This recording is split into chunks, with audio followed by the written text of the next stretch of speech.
Well, Morgan Stanley is the latest to weigh in during this week's earnings fest, and despite a more than $1 billion loss, Wall Street seems to be smiling. Agnes, what's going on with it? Well, one is the context of the loss. A big driver of the loss was actually improving credit quality for the bank. So if you strip that out, it's actually a gain of about $560 million.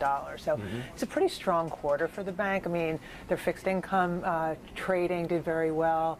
And again, this is coming off of a previous quarter where there was a really bad quarter, because there's lots of uncertainty about what the rating agencies were going to do with Morgan Stanley. Were they going to downgrade it 3 notches? You know, again, these downgrades make your cost of financing go up. How big a deal do you think that was? Of course, Gorman, I think in his statement said, you know, Moody's threatened a 3-notch downgrade.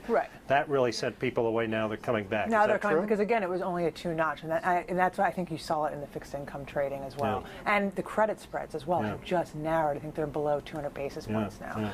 So, you know, the other interesting thing about these results is also compensation.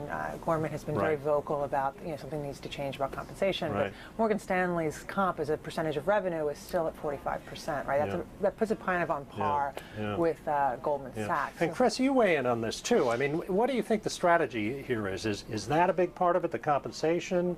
Anything else going on that we should be looking forward to in ensuing quarters? Well, most of the investment banks radically overpay. They hand out a huge proportion of their revenue to the staff, and obviously that has to change because you have very, very low returns on equity. And the other issue, of course, at Morgan Stanley is that they've been de-emphasizing exactly the divisions that have been doing well in this quarter, that is the trading division. So they really need a radical overhaul. In what business do they look like they really want to emphasize at this point? Well, again, they just bought a bigger stake in Smith Barney, and that's one, and that's also going to give them more deposits. This is another thing that rating agencies like, for one, is diversified funding. So you're not just completely dependent on the market for funding. It's interesting. I mean, you bring up Smith Barney. Of course, you know, we learned this week that Wall Street is not going to have Vikram Pandit to kick around anymore. One of the reasons apparently is he, you know, got a sort of a low ball offer for his share, or for Citigroup's share of Smith Barney.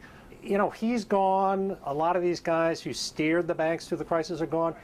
How's Gorman? I mean, is he vulnerable at this point? What are we thinking? You know, I mean, I think at this point, again, like, he's going to just kind of stay focused. He's been very vocal, which is interesting and very unusual for a banker to basically talk about pay and saying something has to change. So, I mean, that puts him in a very interesting spot. Okay. Well, we have a lot of other big dogs reporting today, and we'll be watching out for them. And in the meantime, stay tuned for more Breaking Views tomorrow.